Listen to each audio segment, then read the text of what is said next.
Hello बच्चों, let's read the question. Question says the area of the reason bounded by y square is equal to 8x and y square is equal to 16 into 3 minus x is equal to option A is 32 by 3, option B is 40 by 3, option C is 16, option D is 19. First we see the key concept.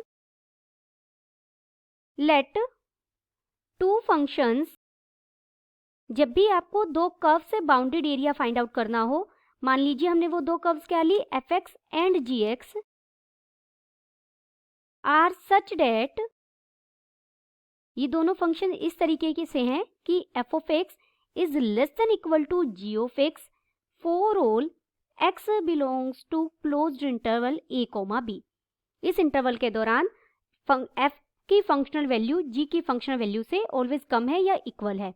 Then area bounded by curves, ये जो दो curve बनेंगी x axis and lines x is equal to a and x is equal to b and x axis भी एक हमारी is given as. तो हम area कैसे फाइंड आउट कर सकते हैं? देखिए एरिया को मैं a से रिप्रेजेंट कर रही हूँ, तो एरिया क्या होगा, within limit a to b gx क्या है, upper curve minus fx dx. इसको हम डायग्राम से समझेंगे. ये y एक्सिस है हमारी, ये x एक्सिस है, ये कोई कर्व है gx, ये कोई कर्व है fx. जो अपर कर्व है हमने उसे gx कहा है. यहाँ कोई पॉइंट a है, यहाँ कोई पॉइंट b है, तो इस पूरी लाइन पर x is equal to a रहेगी ये लाइन, और ये लाइन हमारी x is equal to b रहेगी. जब आप gx के का इंटीग्रेशन लेंगे with respect to x within the limit a to b, तो ये पूरा एरिया निकल जाएगा, ये पूरा एरिया निकल जाएगा. और जब आप fx का एरिया लेंगे within limit a to b, तो ये एरिया निकल जाएगा. जब पूरे में से हम ये वाला नीचे वाला एरिया सब्ट्रैक्ट कर देंगे, तो हमें रिक्वायर्ड इस पार्ट का रीजन निकालना, इस पार्ट का एरिया फाइंड आउट करना है, तो हमारा रिक्वायर्ड रीजन का एरिया निकल जाएगा. यहाँ हमें गिवन कर्व्स हैं. देखिए given curves y square is equal to 8x, ये हमारी फर्स्ट कर्व है, और सेकेंड कर्व हमें दी गई है y square is equal to 16 into 3 minus x. दोनों ही पैराबोला की इक्वेशन है. इसका वर्टेक्स, फर्स्ट इक्वेशन जो है उसका वर्टेक्स तो क्या होगा, ओरिजिन होगा.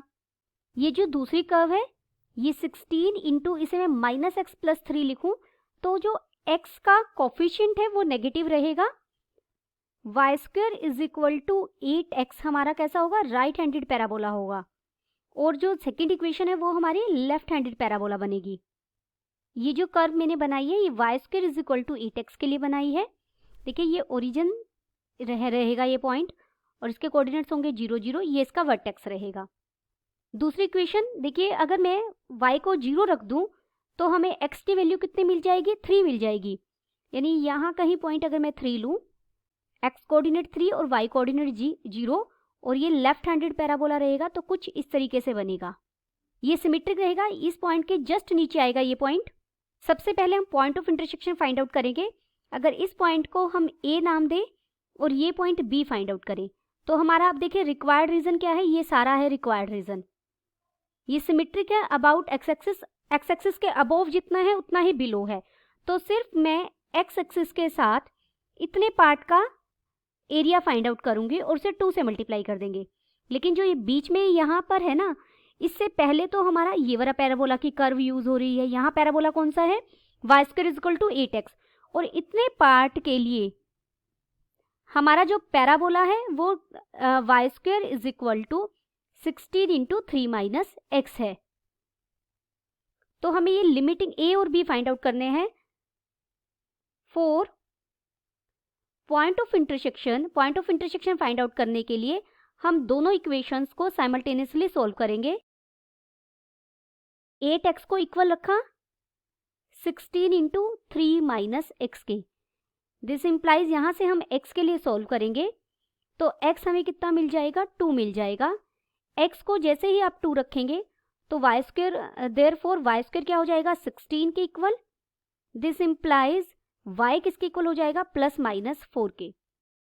देयरफॉर जो पॉइंट ए है उसके कोऑर्डिनेट हमें क्या मिले 2,4, जो बी को है उसके कोऑर्डिनेट क्या मिले 2,-4। पॉइंट ए के कोऑर्डिनेट क्या मिले थे 2,4 and B is 2,-4। Therefore required area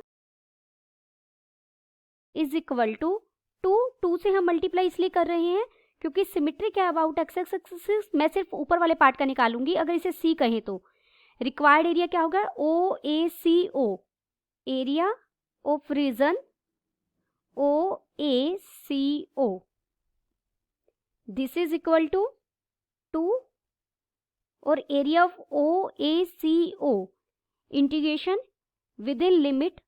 देखिए जब हम यहां से यहां तक जा रहे हैं तो कर्व क्या है y² is equal to 8x, तो यहां से y की वैल्यू क्या हो जाएगी, y हो जाएगा 2 square root 2 square root x, यही बन जाएगा।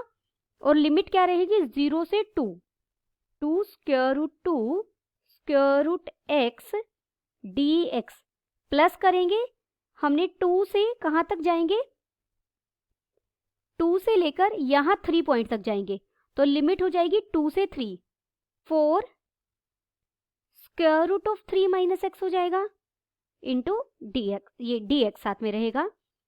अब हमें सिंपल इंटीग्रेशन से इसे सोल्व करना है। देखिए 2 पूरे के बाहर है, 2 square root 2 as it is, x raise to power 1/2 है, इसका डेरिवेटिव क्या इंटीग्रेशन क्या हो जाएगा 3/2 x raise to power 3/2 divided by 3/2 within limit 0 to 2 plus 4 यहाँ मल्टीप्लीकेशन में रहेगा एज इट इज, और 3 minus x raise to power 1/2 है, इसका इंटीग्रेशन होगा, यहाँ भी 3/2 हो जाएगी पावर, और डिनोमिनेटर में पावर 3/2 और x के कोफिशिएंट के लिए इस यहाँ माइनस आ जाएगा, और यहाँ हमारा लिमिट है 2 से 3 है।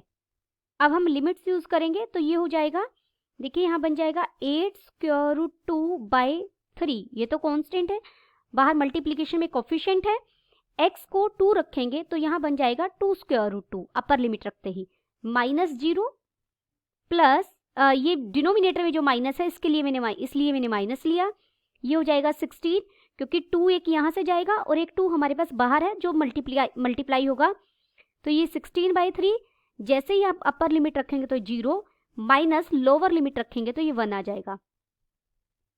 दिस इज इक्वल टू हमें मिला 32/3 plus 16/3, this is equal to 48/3, this is equal to 16। Therefore, option C is correct.